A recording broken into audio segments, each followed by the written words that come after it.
आइए, take your seat.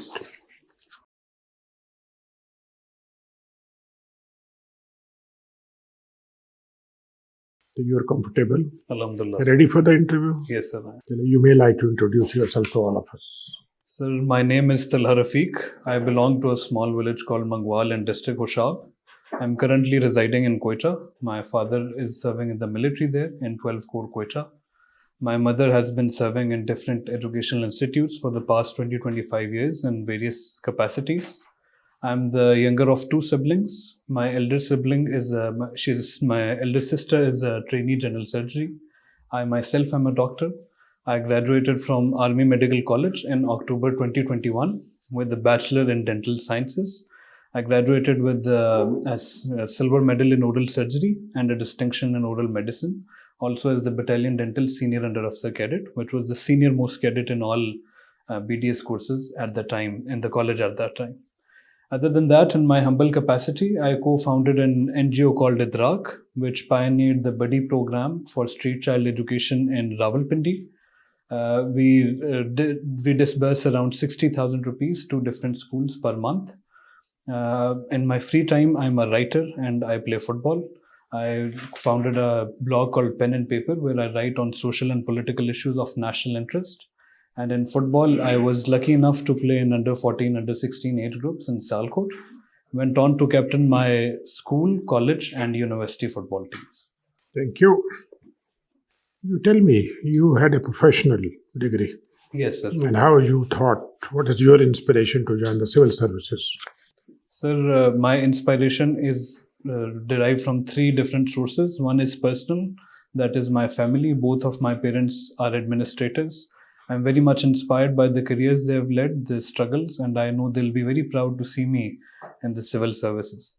Second was, it was a career choice. I believe the civil service provides a very dynamic career path with potential for self-actualization, and it also with potential for serving your broader society.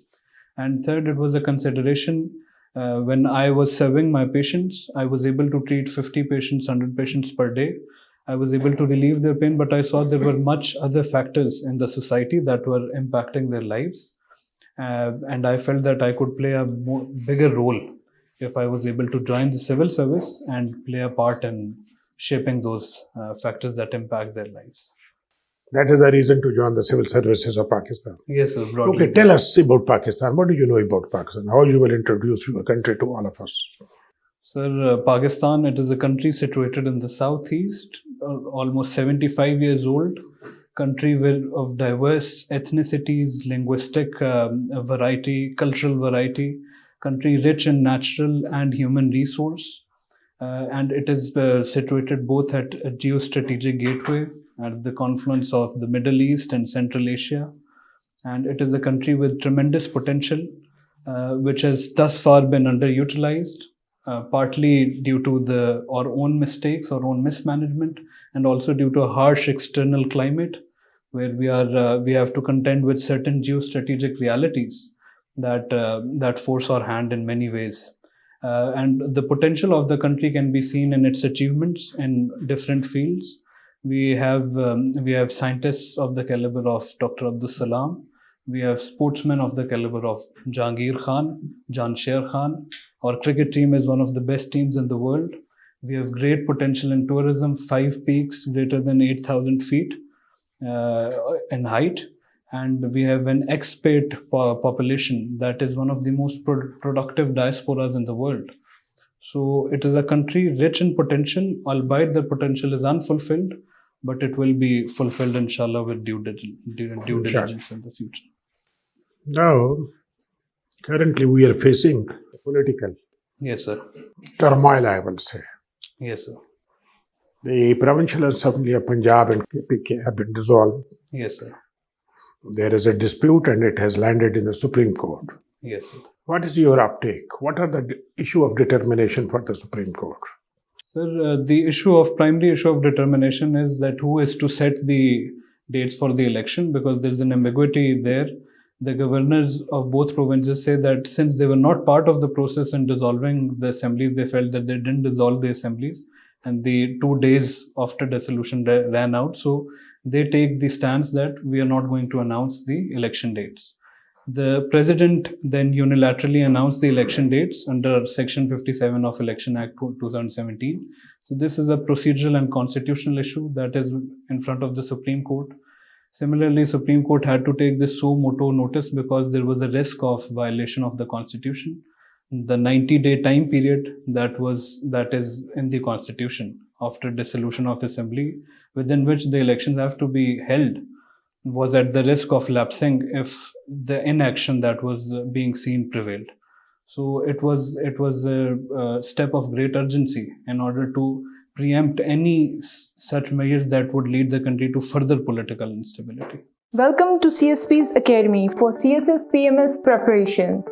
CSS PMS तहरीरी इम्तिहान के तमाम मज़ामीन की online और on campus तैयारी के साथ साथ subject selection, assignment checking, class test, mock exam, individual teacher discussion और फीडबैक सेशन का इनकाद किया जाएगा। इसके अलावा FPSC की तजवीज़ करदा बुक्स से बने मयारी नोट्स और CSP पब्लिशर की बेहतरीन बुक्स मुहैया की जाएंगी।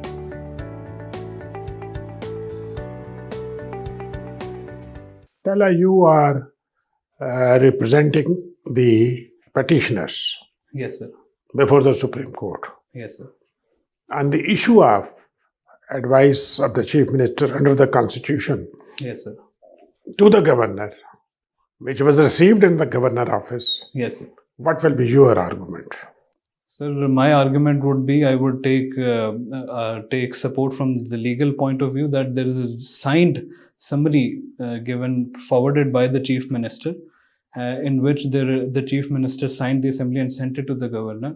There are no situations or no plausible conditions where you can say that it was under duress or it was forced upon him. It was of his own consent. The Chief Minister has recently merged he's joined the Pakistan Tehreek-e-Insaf as well, the former Chief Minister. So the arguments that the opposition is saying that it was under duress or it was forced or they didn't want to dissolve the assembly, they stand null and void by the simple signature that is on the legal document that is. How you will differentiate the office of Governor and the Chief Minister? What are the pros and cons for both offices?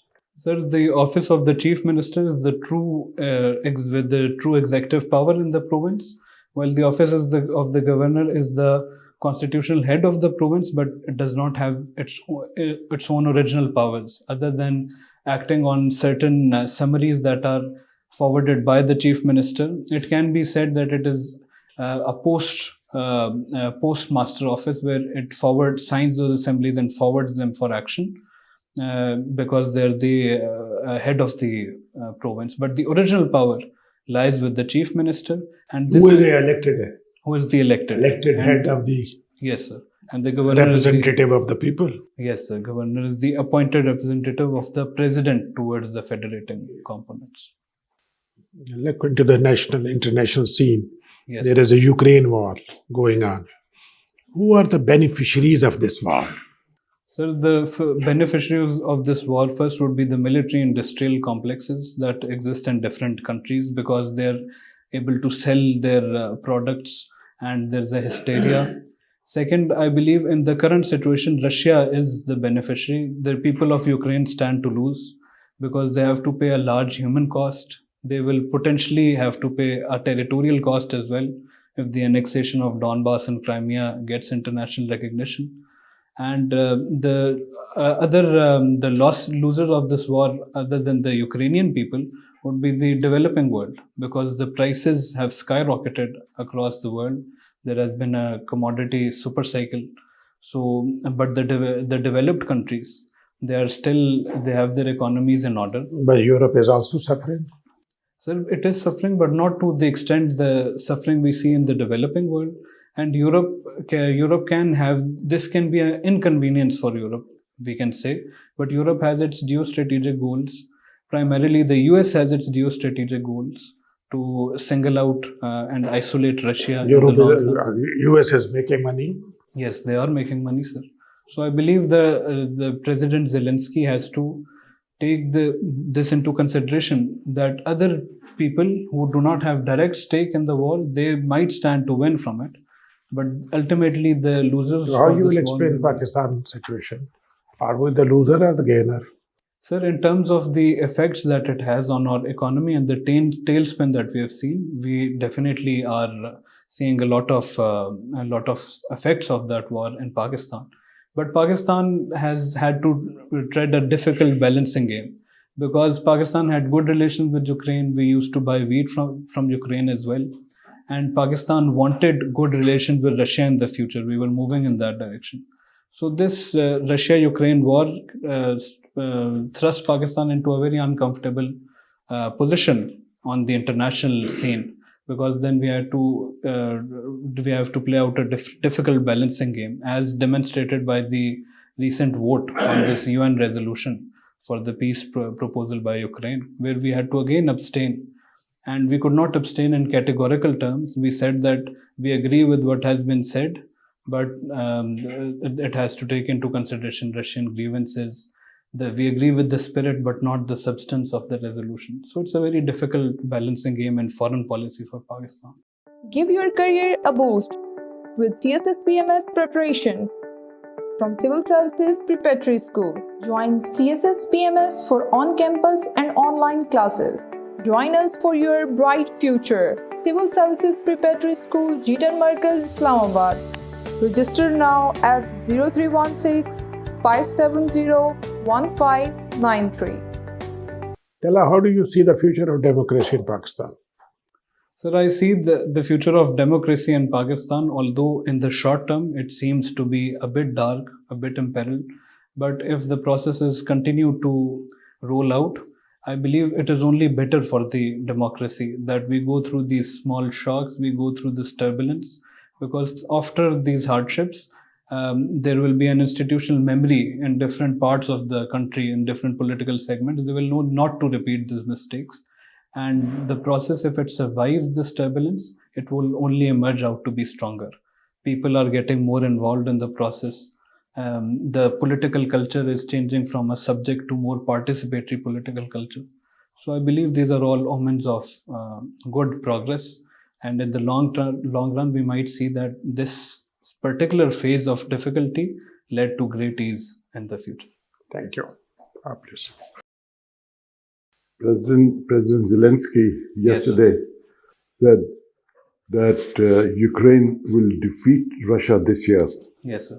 And he said it while German battle tanks were being handed over Yes, sir. to the Ukrainian army. Yes, sir. How do you see this for the peace of the world?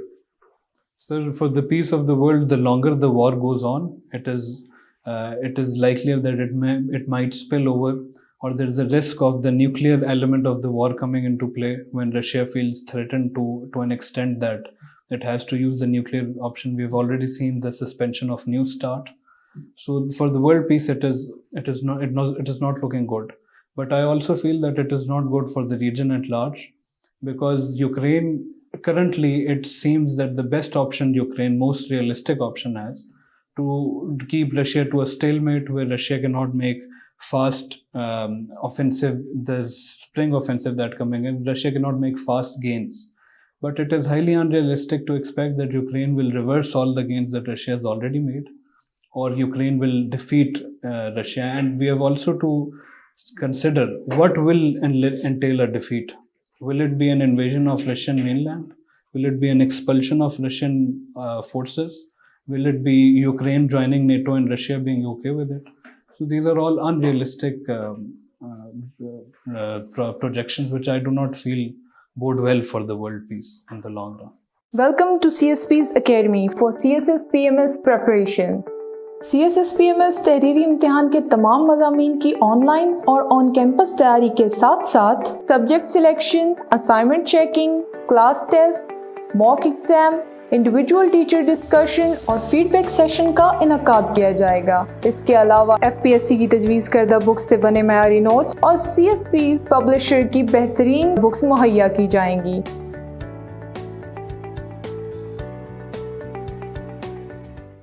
How will you define a policy? Sir, policy is a broad consideration of the environment and a broad setting of the parameters through which you have to achieve certain goals and objectives. It can also enlist a state or an individual or a group's approach towards a certain challenge and how it will solve it. So it is a broad term under which all these parameters, the premises. Okay. How are policy formulated and implemented? Sir, on a national level, policies are formulated with the input of different departments, in which bureaucracy has its input. They also take input of different stakeholders, such as the civil society. Then a broad framework is agreed upon. It is presented to the legislators. The legislators argue over it, debate over it, and within the department there are revisions. And afterwards, when it is approved by the highest, most executive authorities, it becomes policy. While on a departmental level or on an organizational level, it again goes through the different components of that department or that organization and has to have approval of the But why chief policies, executive. they are not fully implemented? They are left, you see, just in the middle.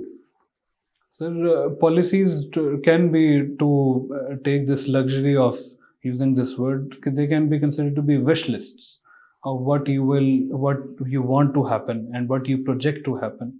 You can estimate what challenges you will face, but in reality, practical reality can always change. As the Murphy's law says, what can go wrong will always go wrong. So sometimes certain challenges that are not foreseen derail these. Can you tell us about some of the administrative reforms proposed by Dr. Ishrat Hussain? He was heading that high-powered Yes, sir. committee for administrative reforms. Yes. So he proposed some reforms, and some of the reforms have been implemented also. Yes, sir. Some of the reforms that he proposed were that there has to be the service delivery has to be more people friendly and it has to be more efficient. Then he also proposed that there have to be mid-career courses for promotions, and there have to be mid-career courses in order to make the structure of the civil services more like a pyramid that is followed in the military, where there is a large base but the apex is narrow. And then he also proposed certain reforms in the civil service entrance exams. He proposed that specialized entrance be considered. He also gave more emphasis on the reports that are to be given to the performance reports and the evaluation reports, so that underperforming. How do you see the reform proposed by him and government has implemented it? The reading of the dead wood. Yes, sir. What are your views on it?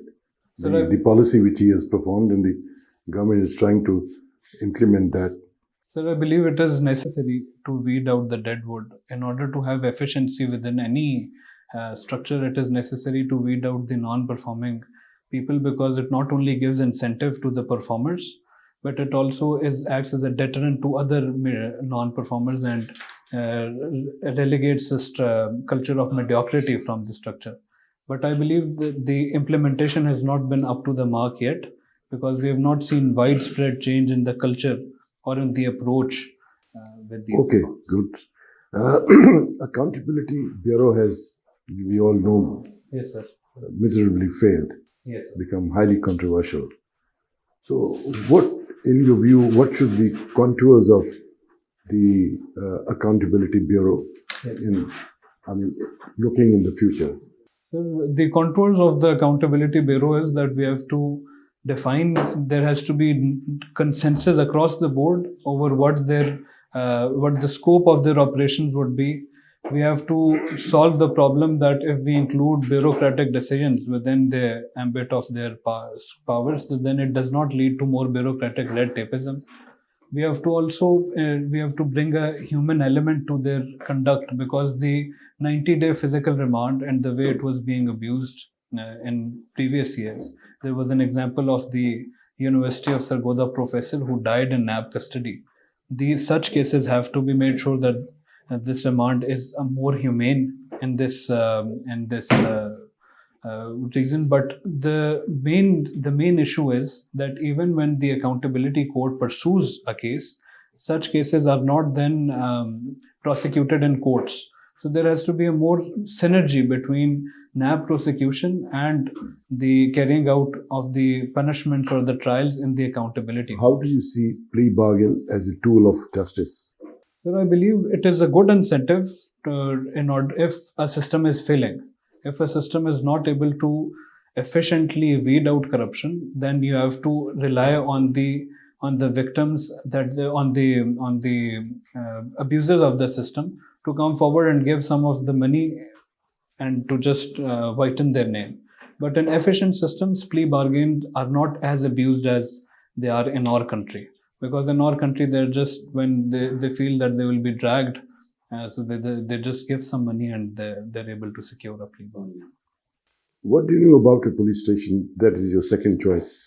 If you have to explain someone as to what is the police station, how will you do it? So the police station is the integral unit of the police services. And the police services are very important for the law and order in the society. And a society without law and order cannot make neither social progress, neither economic progress, neither political progress. So policing is a very important integral component of the central unit of that component is the police station, where we have an SHO who was normally in charge of the police station. We have the people who are under the SHO, the Jawans of the police, and they have a lot of dealing with the public.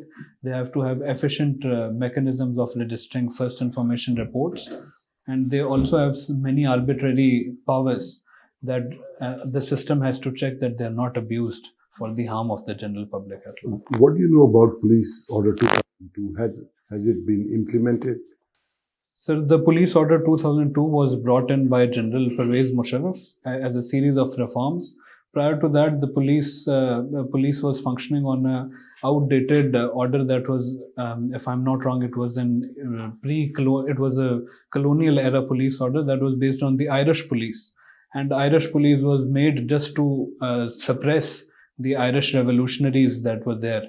So it was outdated and not fit for the system. So 2002, the police order laid more emphasis on community policing at large. It laid more emphasis on reducing the political interference in the postings of the police. Has it been able to change the colonial mindset of the police? If we see it prima facie, it has not, because it wasn't implemented on a larger scale. The closest we see to its implementation is in Khyber Pakhtunkhwa under the KP Police Act 2017, then KP Police Act 2020, in which the IGs were empowered. They were empowered to post their own officers. There was a committee overseeing the IG, so political supervision or political oversight was reduced or diluted in that committee. So it was a good initiative in KP, and even police officers say that the KP police is more professional than its counterparts in Punjab and Sindh. Okay. Then Rafiq, you're a science student basically. Yes, ma'am. You studied physics, maths, biology. Yes, ma'am. Have you heard of God particle? Ma'am, I've heard of it, but my knowledge is very superficial as to the God particle. Nowadays in medical science, they're talking about regenerative medicine. Yes, ma'am. What is your take on that? Ma'am, I haven't studied a lot about regenerative medicine, but from the very terms regenerative medicine, I believe it is concerned with rehabilitation, and it entails the plastic surgery department, the prosthesis department of rehabilitating or regenerating parts of the body that are lost to disease. But I'm not sure. I'll read up on it, ma'am, because my knowledge to this extent is fairly limited. Give your career a boost with CSS PMS preparation from Civil Services Preparatory School. Join CSS PMS for on-campus and online classes. Join us for your bright future. Civil Services Preparatory School, Jeetan Markaz, Islamabad. Register now at 0316 570 1593. Fair enough. Um, Foreign service is your fifth option. Yes, ma'am. Why? Ma'am, I'm the only son. We're two brothers. We're brother and sister. So I didn't want to go away from my parents to another country, because I felt. And the second is that I've been involved in social work. I feel deep affinity for my own people, my own culture. I've lived in different parts of the country due to my father's posting. So I wanted to stay here and to make an impact, because I feel there's more to be done here in the society than going and representing the state. And But by different countries. representing abroad, you're doing more favor to your people, because your country is always under stress from outside. Yes, ma'am. That And is you need good representatives to speak up for your country, because you're serving more people. Yes, ma'am. So, Nelson Mandela is your favorite person. Yes, ma'am. He is a favorite. Do you know he visited Pakistan? Ma'am, I didn't read about that visit. I came to admire Nelson Mandela when I read his book Long Walk to Freedom. It was one of the first few books that I read. I took it from my father's book collection, and I was very young then, and since then I admired this personality a lot, but I didn't read about this visit. What is your take from Neither a Hawk Nor a Dove? Ma'am, Neither a Hawk Nor a Dove is a book written by Ahmed Reza Kasuri Saab. I primarily consulted it because I wanted to have a clear understanding on the 4-point formula for Kashmir, because I read that he was involved in that and I wanted to have a first-hand account. So on that, I was able to come away from the book with this conclusion that it was a fairly realistic and practical formula that seems to be the closest that we have come to resolving Kashmir by keeping all three stakeholders on board: Pakistan, India, and the forgotten stakeholder, Kashmiri people. It had a human element to the plan, and I came to admire that plan from that book. Other than that, I also came to see that he wrote a lot about his own experiences in the foreign service. He wrote about his father's political affiliations. Was it Ahmed Reza Kasuri or Khurshid Mohammad Kasuri? I might be confusing the name. It could be Urshid Mahmood Kasuri. I might be confusing. I thought so. Yes. India is planning to hold G20 in Kashmir.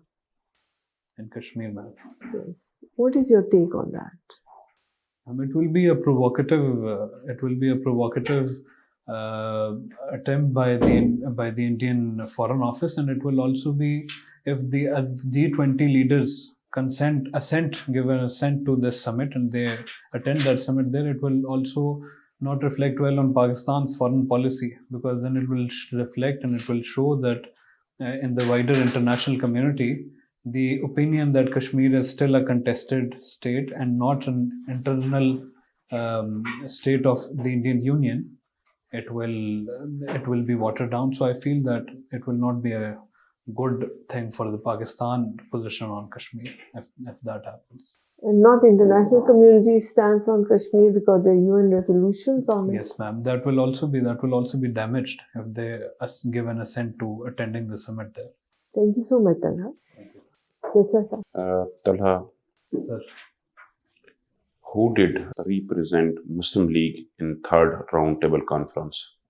Sir, I'll read up on it. I think the name. There is statement that no Aligarh movement, Yes, no independence. Please oppose this one. Sir, this statement is considered that the nationalism that demanded for a separate Muslim state sprouts out of the Aligarh movement. But I will oppose this because I think it goes even back than the Aligarh movement, and the Aligarh movement was just a step in this ladder. The quest for a Muslim statehood in the subcontinent started when the very first, when Muhammad bin Qasim landed on Sindh, because a distinct Muslim identity started to evolve, and afterward with the Central Asian conquests and with the other, with this evolution process, it was the only natural result for this distinct Muslim nationalism was separate statehood. What is the formula to divide the revenue Yes, sir. that is collected by National Finance Commission? Sir, the formula to divide the revenue is under the NFC 7th NFC award currently. It goes 57.5 of it goes to the provinces. Welcome to CSP's Academy for CSS PMS preparation. CSS PMS तहरीरी इम्तिहान के तमाम मज़ामीन की online और on campus तैयारी के साथ साथ subject selection, assignment checking, class test, mock exam, individual teacher discussion और फीडबैक सेशन का इनकाद किया जाएगा। इसके अलावा FPSC की तजवीज़ करदा बुक्स से बने मयारी नोट्स और CSP पब्लिशर की बेहतरीन बुक्स मुहैया की जाएंगी।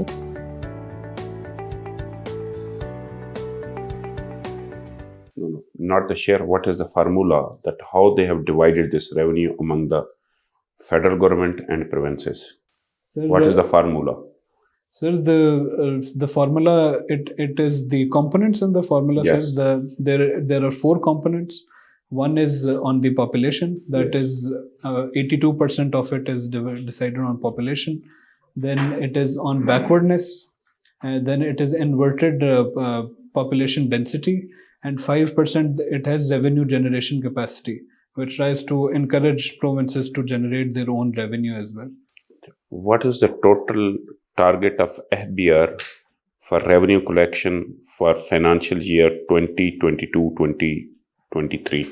I mean for this year. Sir, if I'm allowed to guess, it is 7 trillion rupees, 700 billion. Yes, good. What is the Marshall Plan?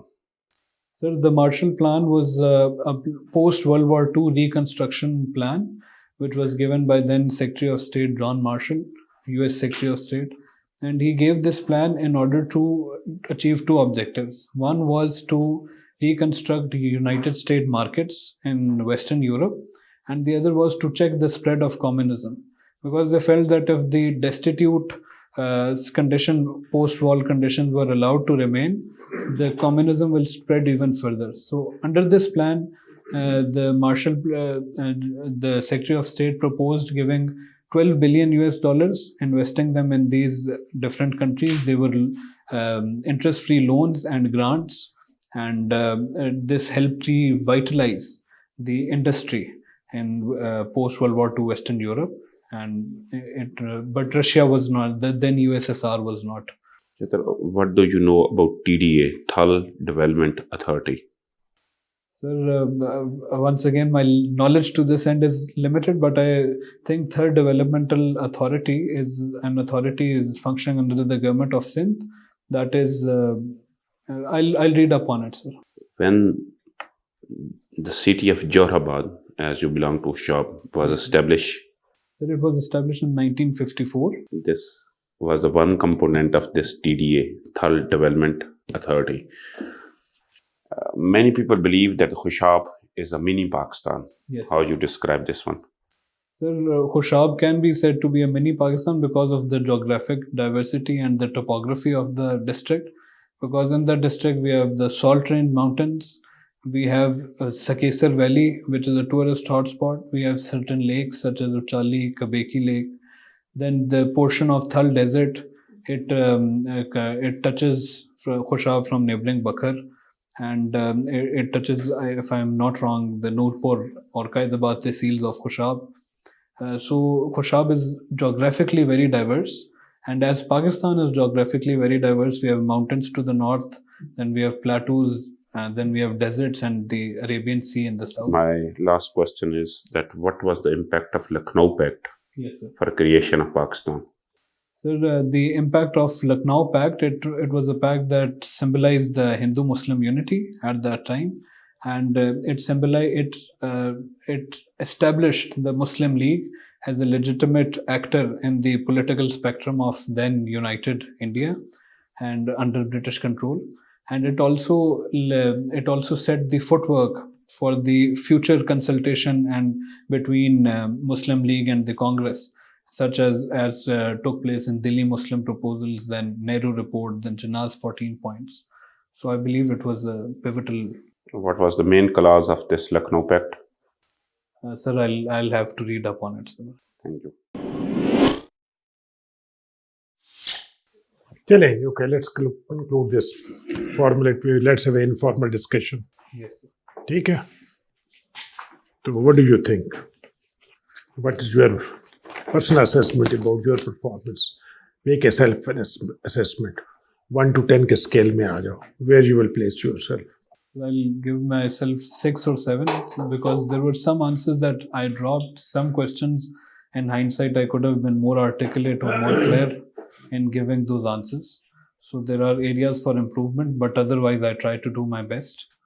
So I'll give myself a positive score. Well, you're very right. The point is, okay, there are very small things, but which you need to remember. Number one तो ये है कि you must start review करे 3 महीने के newspaper. Yes, sir. उसकी international news है, national है और डोमेस्टिक फोकस करके. Right. And then I wonder you are maintaining a notebook on interview or not. Sir, I'm not maintaining a notebook per But se. this is what I am saying you. You must have a notebook, something like this. Right, sir. Write down the topic, write down 1, 2, 3, 4, 5 points. Sir. ठीक है?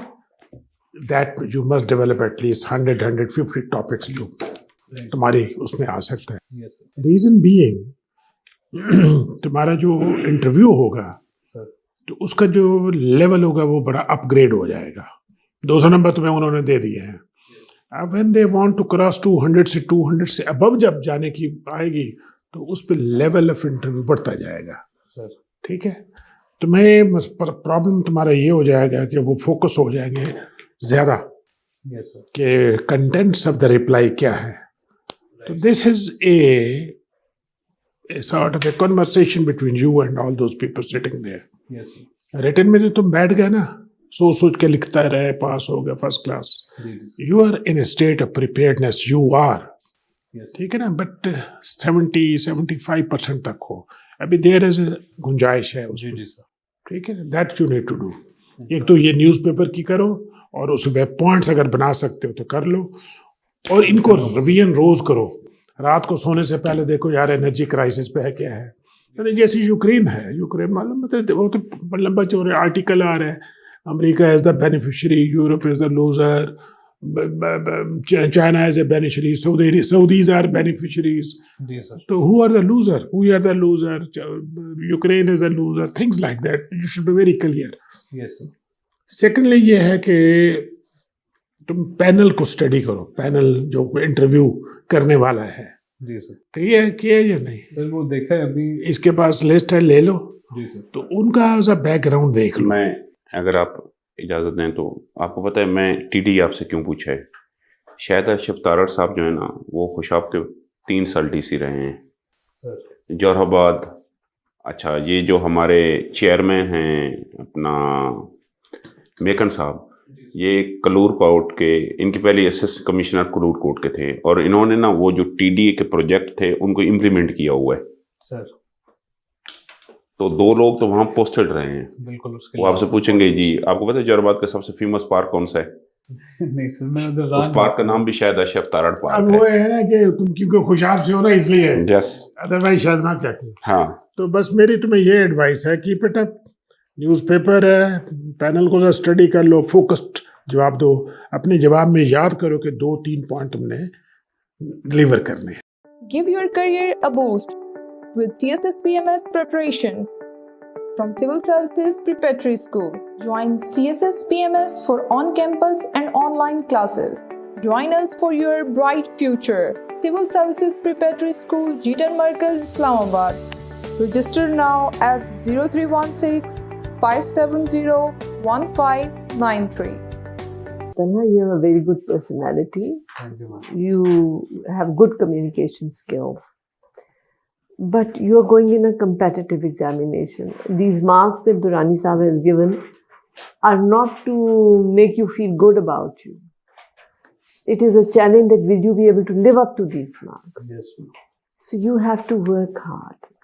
For example, when he asked you about Pakistan, mashallah, despite having good knowledge, you don't know that Pakistan is part of South Asia, not Southeast Asia. Yes, ma'am. That was careless on that. Yes, Yeah, you have to be careful when you do your interview. Secondly, you're a science student. There'll be more questions on science, and it seems you haven't worked on science. Yes, ma'am. So you have to work on science. Yes. Regenerative medicine is now the talk of the town. Stem cell kya hota hai? How does it function?